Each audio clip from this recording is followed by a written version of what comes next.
Welcome to the MuseCast, where we squeeze every last drop of inspiration out of Sunday's sermon.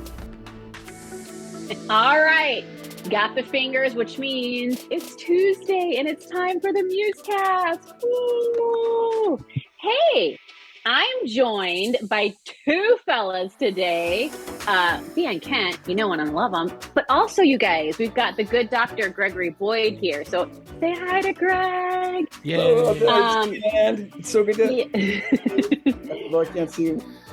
Not as well known as Dan Kent, we know that, but that's okay. It'll still be a great show. And so we want to thank you, Gregory, for being here. But first, we have some MuseCast business to take care of. All right. And Ken, I need you.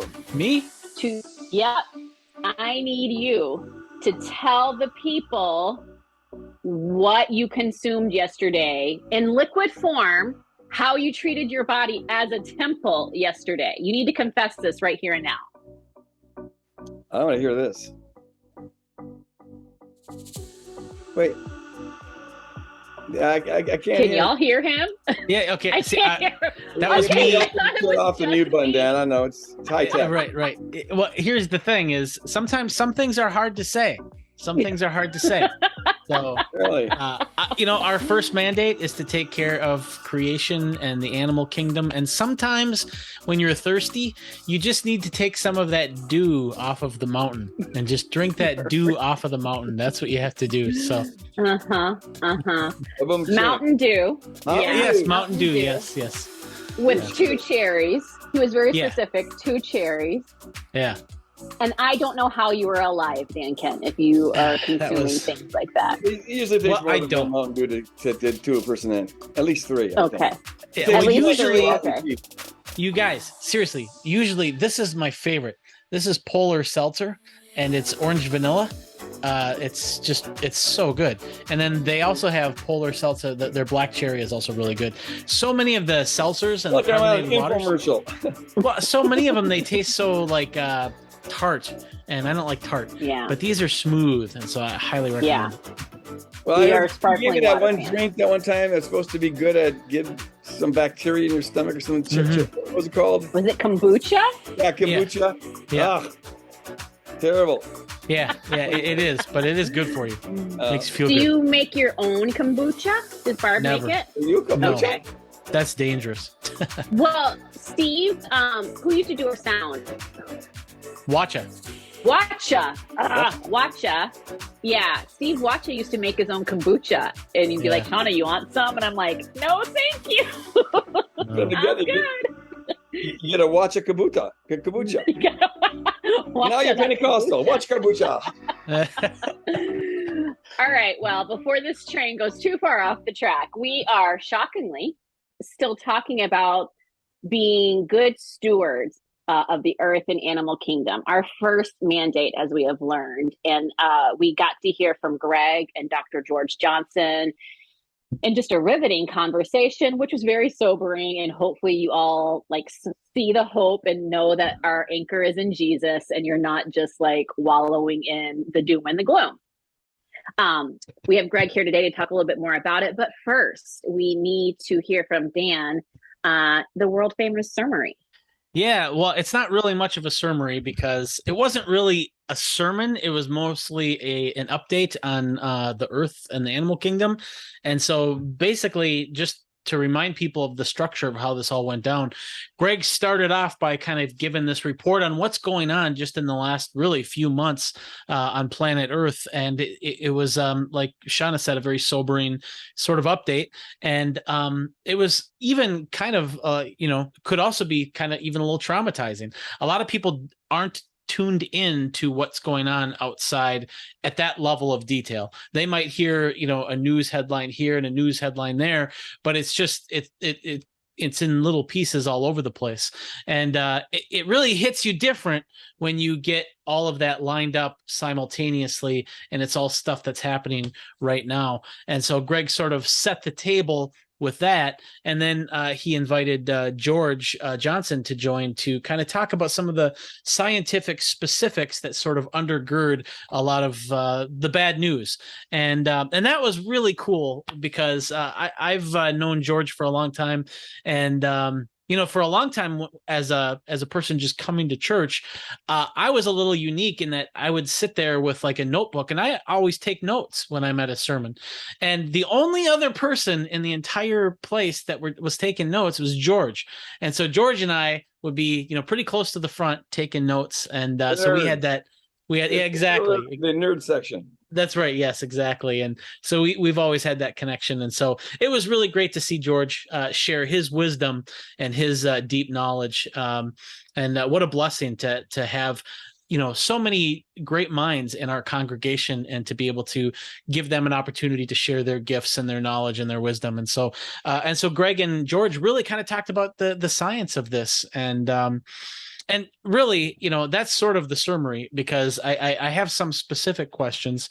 The first thing is, Greg, and this is, I'm just going to start off right away. I hope you don't mind, Shawna. Nobody likes bringing bad news. And there's not a lot of silver lining in this bad news. And so what can you tell me about that? Like, when you decide, hey, I need to share this, it's not good. If you were thinking in terms of like church growth, in terms of like marketing and growing the church, this isn't the message. That's number one for me. Right. This isn't the kind of message that you would put together for that. So tell me about your thought process on like, why do you think that this is important to talk about? Because it is bad news. Yeah. Well, because as Shawna said, our first mandate is to take care of the earth and the animal kingdom, and to do that responsibly, we have to ask, well, how's it going? How are we doing? And when you look at how are we doing, it's terrible. It's utterly terrible and irresponsible, and we're starting to suffer because of it. And when you understand that, judgments in the Bible, when God brings judgments on people, on nations, it's just a matter of them. Ultimately, God just lets them go, and says, if this is the path you're choosing, God tries to hang on to people as long as possible. Tries to say, don't go down that self-destructive path, because sin is always ultimately self-destructive. And so we ultimately bring judgment on ourselves, but it's the judgment of God, and that He's the creator and set the world up the way it is, and He's the one who finally says, I got to let you go. And so, in as much as we are now beginning to experience the fallout, the negative, the death consequences of at least 200 years of our mistreatment of this planet, and I think sin goes back farther and farther than that. And it's not just about how we treat the earth, but how we treat one another and how we're related to God. They're all interrelated. Our love for God, our love for our neighbors, ourselves, and our love for the earth, the animal kingdom. And I think we failed miserably at all of those. But what we're beginning to experience climate-wise is, I think, the fallout from that past. And so in that sense, it's a judgment of God. And so I feel a little bit like the prophet Jeremiah. And in fact, a lot of the prophets were these shoes where, I've got bad news to tell you. And people don't want to hear it. We never want to hear that. And sometimes they choose to believe false prophets, because they're the ones who will tickle our ears and tell us everything's going to be all right, and it's not going to be all right. But I will say one more thing, and that's that there is a silver lining, and in fact, it's a huge silver lining. The New Testament tells us that the faith we embrace is one that should be living with expectancy. It comes out of the apocalyptic environment of the first century, which the New Testament was birthed in. It has this expect the end of the world at any moment, and even be looking for it. Jesus says, learn the lesson of the fig tree. When summery things start to happen, summer's coming, and when deaths start to happen, winter's coming. And so look at the signs, and the signs are that death is coming. It's all over here. And but in the New Testament, there is this idea that the judgment's coming on the world, but they didn't fear it, and they, in fact, they we're looking forward to it, because this is how the world is made just, how the world's made right, how ultimately the world and people will be reconciled back to God. And so it was, the good news is on the other side of the bad news, but the bad news is really bad. And I'm not saying we are in the final judgment. We are in a judgment, whether in terms of the final one or not, we'll have to see. But we are told to live as though that was the case. And so I encourage people to put that, those glasses on. Live as though this is the end of the world. If it was the end of the world, how would you live differently? Well, start living that way. Yeah. Thank you. Shawna, what did you think? Yeah, I was sharing with a group that I'm in with some friends last night, and I was just saying how this whole series, a portion of the series, has really been a paradigm shift for me, because I did not grow up in church hearing these messages. I didn't grow up hearing about this mandate that we have to care for the earth and the animal kingdom. And I'm not bagging on that. It's just, it was not something that I heard readily in the church. And several people at Woodland and outside of Woodland that I've encountered, it's the same thing. This isn't something that they grew up in church hearing, let alone for several weeks. Right. Like, just the weightiness of it seems to be very important. And so I'm thankful to have my eyes opened a little bit. And, we are called to think for ourselves, and we have to see how we feel led to proceed in this journey. And it's been really cool and powerful. And it's proven to yield great conversations within our family. My question for you, Greg, is Sunday, when you started sharing before you brought George up, you talked about how a conversation last summer really was something that got you thinking, and then you started diving in and researching climate change. And my question for you is what was it that really caused you to awaken, to want to do that work, to dive in, to see what this was all about? Because I've been around Woodland for like maybe 15 years or so, and this is the first time that we've really, like, I haven't heard you be as passionate about this and prophetic about this as I have lately. So what was the catalyst for you? Well, just to comment on something else you said, that you haven't heard this in church. That's probably true for most churches. They usually don't talk, especially the ones that are Bible believing, unfortunately. They don't talk about it, but in fact, when they do talk about it, it's usually negative. It's something that liberals do. Oh, you're one of those tree huggers and stuff. And so it's just terrible the way our first mandate has gotten sabotaged by the Christian religion that's supposed to be carrying it out. It's unfortunate. So yeah, I had to sit down with Dwayne. He's been a friend of mine for 10, 15 years, and I don't know if intellectual sparring partner of sorts. But I just love the guy, and I have total respect for his mind. He's a little bit OCD, and so he and I are similar in that fashion. When something grabs us, we dive into it. Although I think he's more so than me, but somehow or other he read, for whatever reasons, he read the latest IPCC, the International Panel on Climate Control report. They come out with one every so often. And this was the 2022 one, and it just grabbed him, and he fell into this rabbit hole and starts uncovering all this kind of stuff. Well, so he met with me, and he said, Greg, have you thought much about climate change? And I said some generality, like I'm not sure how much of it is human caused or whatever, but yes, it's something that seems like it's we better get on it sometime at some point, something like that. And he goes, oh, it's a lot more serious than that. And then he just showed me some of the charts that come out of the IPCC. They call them hockey stick charts because they look like hockey sticks, where you go along for a couple hundred years on this, and you can fill in your temperature, or it can be carbon monoxide, or any number of variables. How much of the permafrost melting, but it goes along very very gradually until all of a sudden it just skyrockets.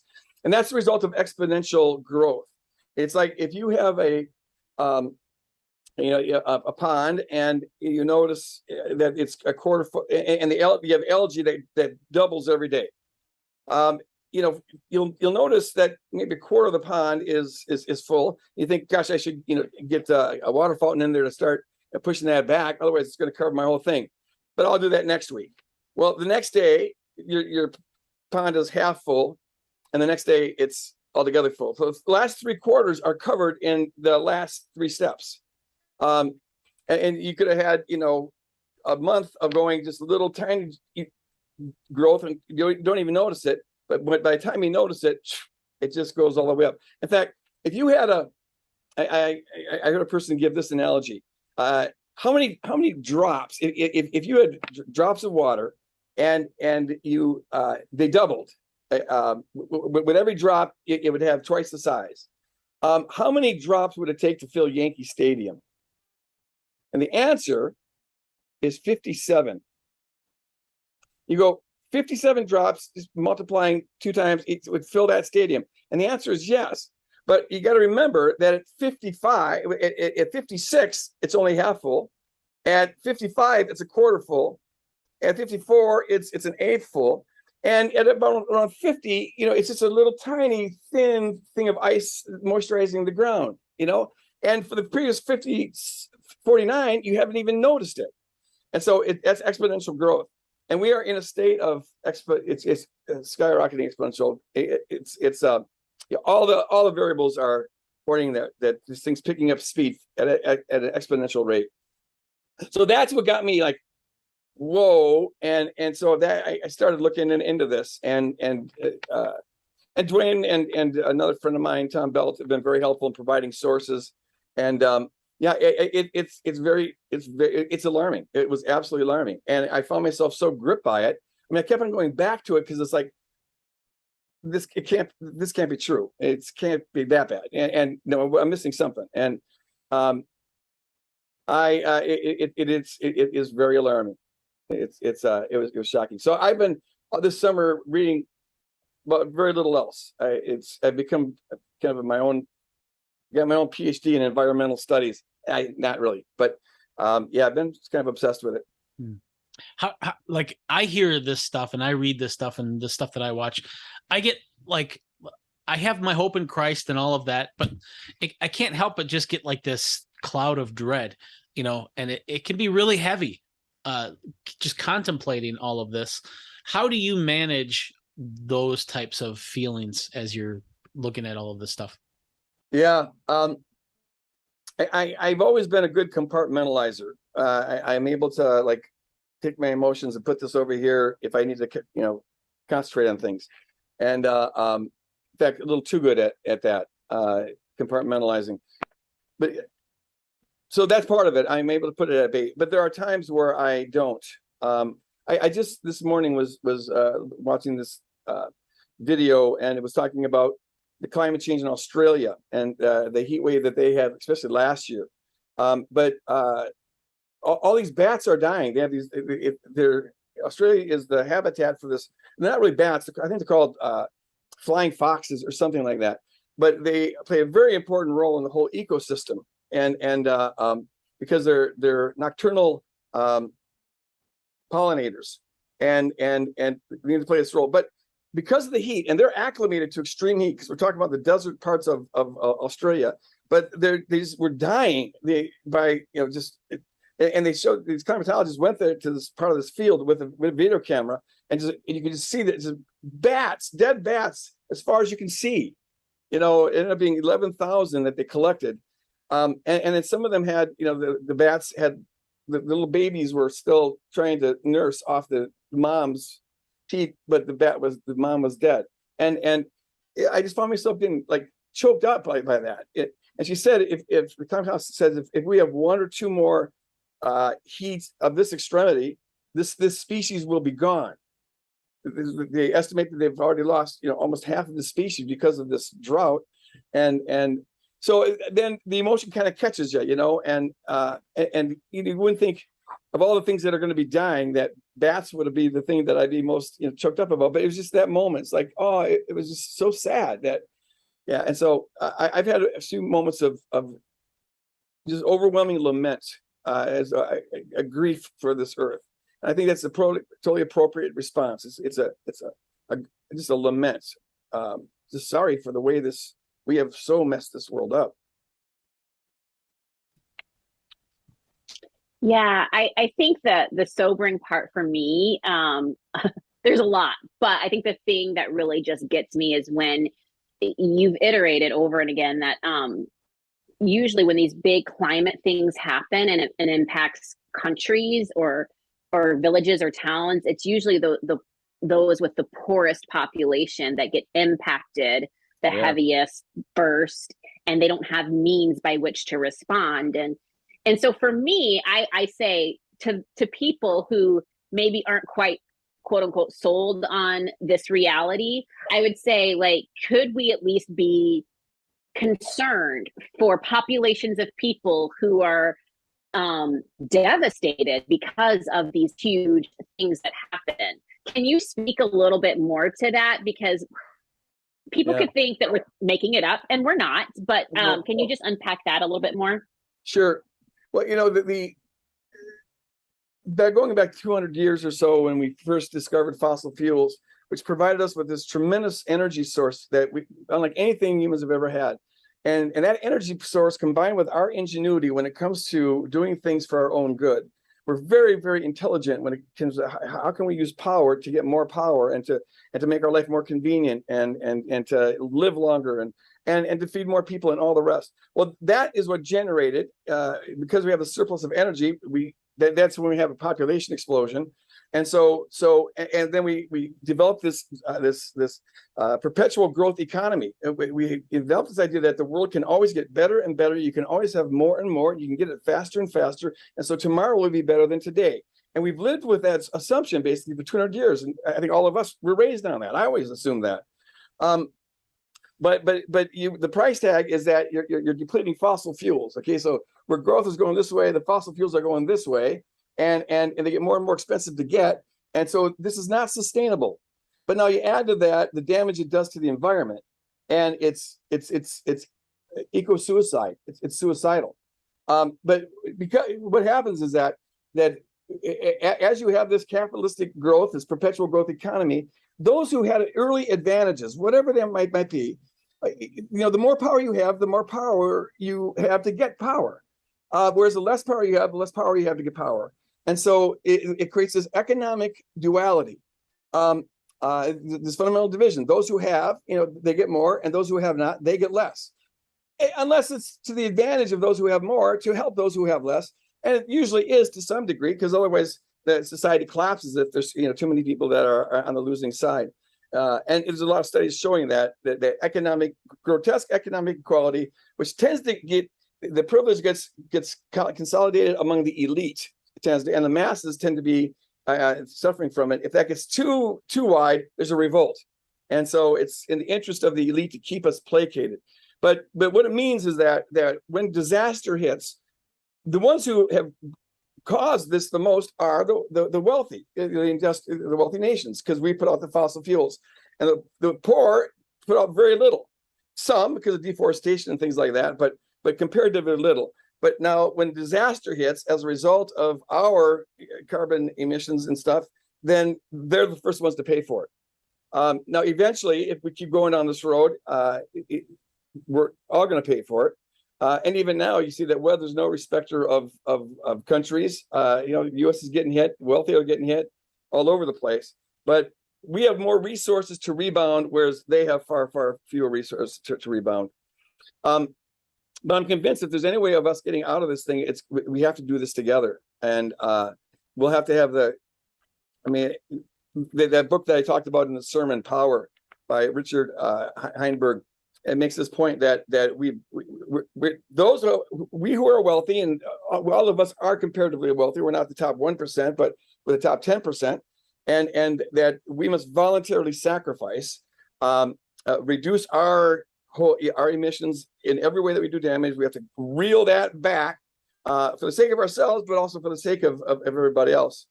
And we ought to be then taking up the burden of helping those who are most hit by climate change.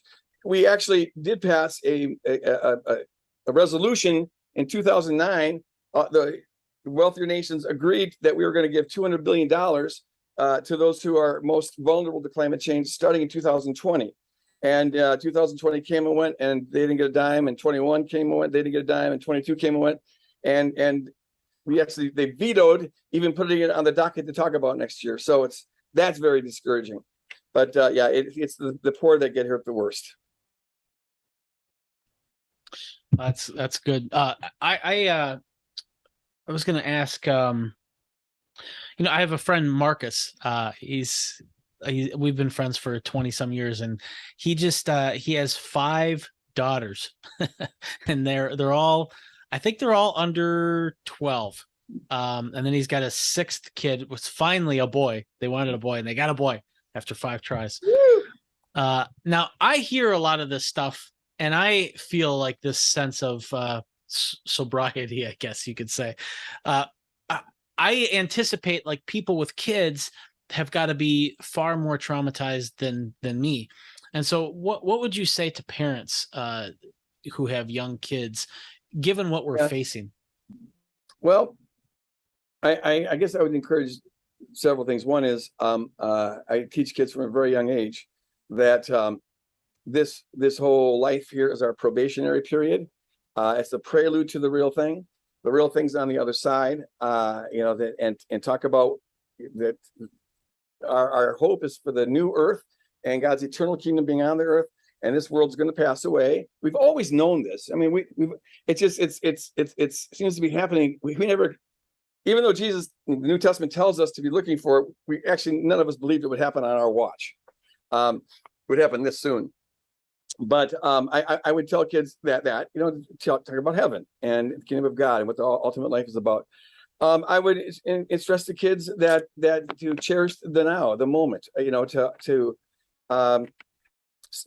seize the beauty of the world. That one of the things I've been spending quite a bit of time in nature. Just this morning, I was out with my dog for 2 hours down in Crosby Farm Park, and just enjoying the beauty of it, realizing that this is as beautiful as it's going to get.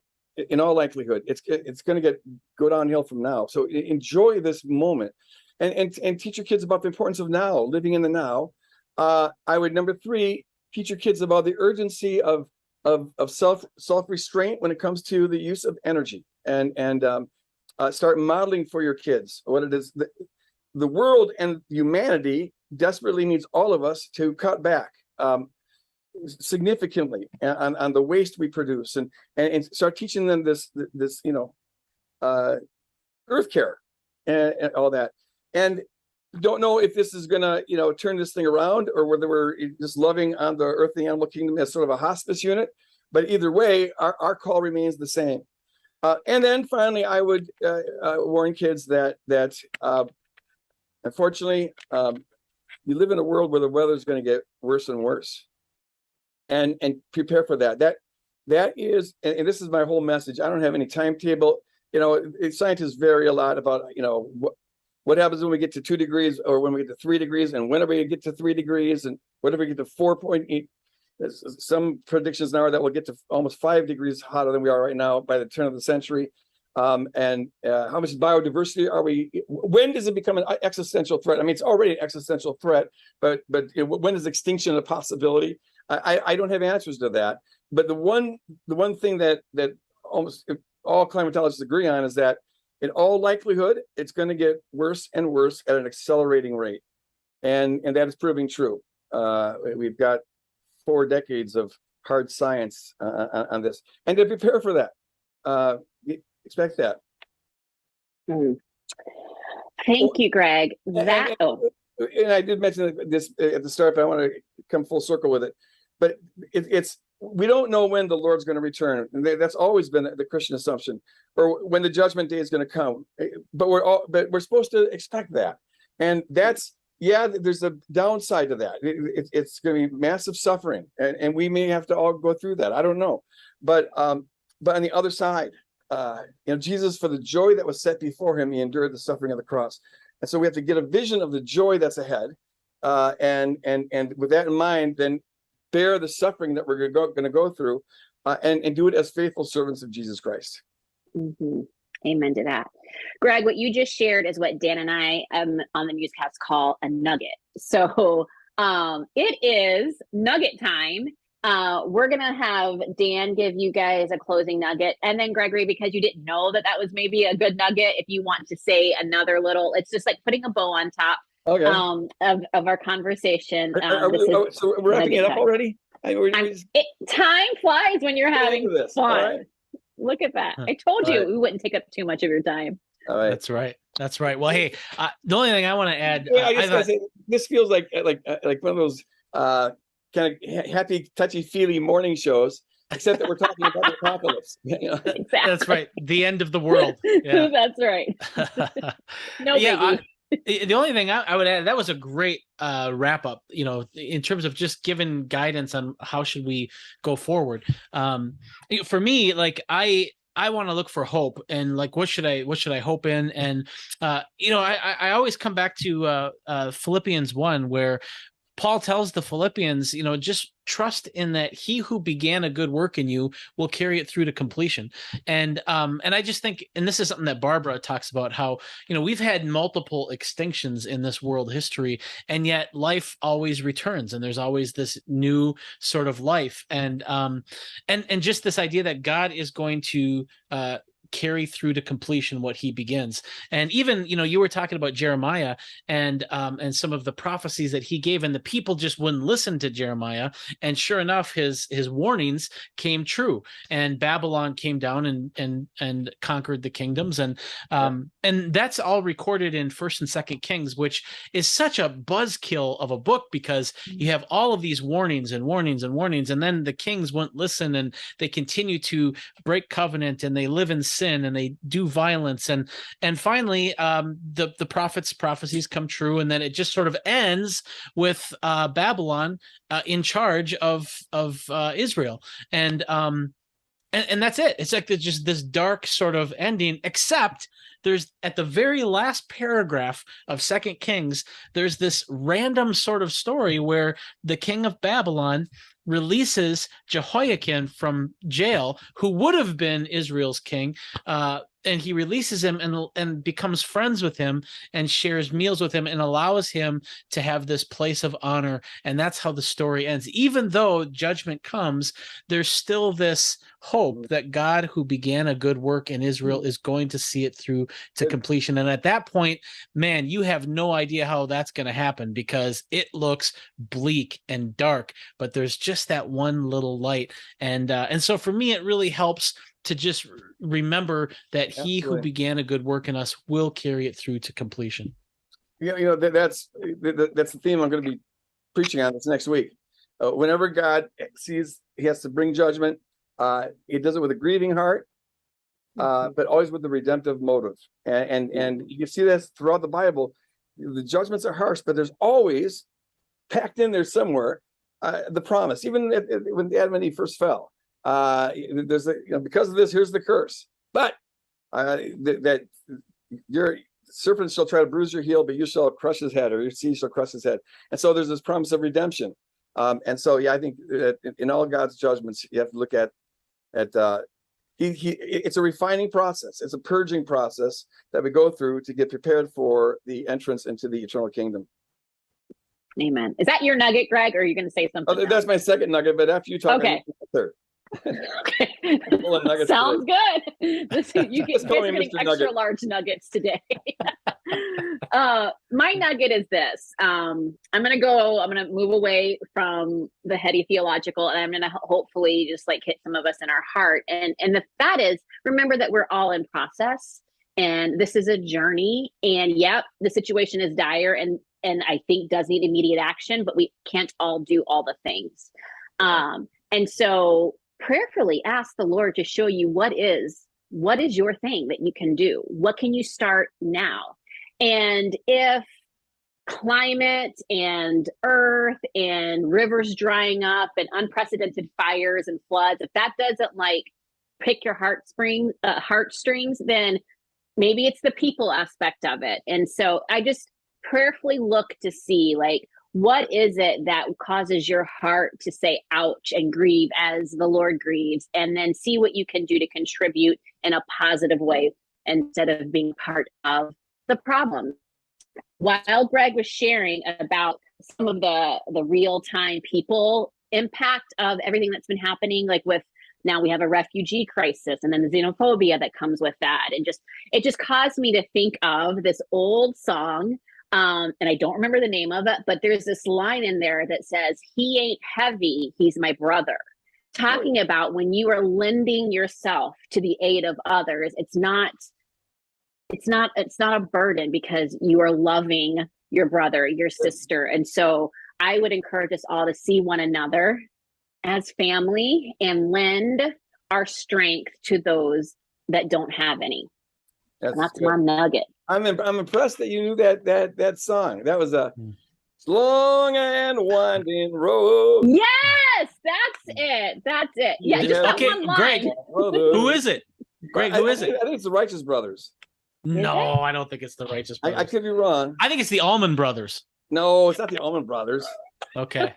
No, it's What? the Stay Hershey tuned. Brothers. We'll I don't know. figure that out. Hey, that's a good word, Shawna. That is a good word. I think as you know, the church here now, not just talking about Woodland Hills Church, but I think church at large, as the climate crisis becomes more and more obvious, and people will have wake up moments, and I think that our hearts have got to be especially towards the refugees, because there's very few countries that are willing to take them in, and increasingly the habitats are going to become uninhabitable, and we're going to see just massive migrations, and so we'll have to think about how do we best serve, love, welcome in the stranger, which is always such a strong emphasis throughout the Bible.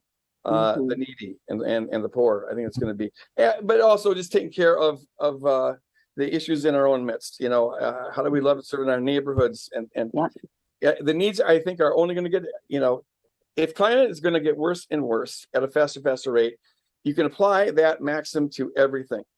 It affects everything. Food supplies, water availability, land, farmable land, you know, it's the topsoil is just going, and so the crises are going to be mounting. And this is where, you know, the church has always been at its best when the world's been at its worst. And I pray that maybe as we go into a worsening world, the church can finally start to get its act together, and we can begin to look like the early church, you know, who when a plague hit, they didn't run away like everyone else did. They ran towards the folks. How do we serve? How can we help? And so whatever, you know, it's possible that we'll tech our way out of this, at least for a while, or stall it for a while. They're working on some, you know, really high tech things to take carbon out of the air and things like that, possibly. There's a big shift towards solar energy and wind and, you know, renewable things. It's still a fragment of what's necessary, but it's moving in that direction. So I'm not a total doomsday, like this is the whole world's going to go to hell in a handbasket. But right now it feels like that. And I think we have to, since we're taught to learn the lesson of the fig tree, keep the science, it's, I think, a safe assumption that to live like this is the end. Whether or not, I don't know. Well, Greg, thank you so much for being here with us. Always here to bring a chipper message. Yes. Isn't everyone just so uplifted right now? Every day with Jesus, sweeter than the day before. Happy Tuesday indeed. Thank you guys for tuning in. Yeah, absolutely. Thanks for tuning in. Don't forget to continue to check out the sermons and circle back with Dan and I each Tuesday as we continue the conversation. Seriously, have a good week, you guys. Keep your hope in Jesus. Yeah, that's the only hope we got.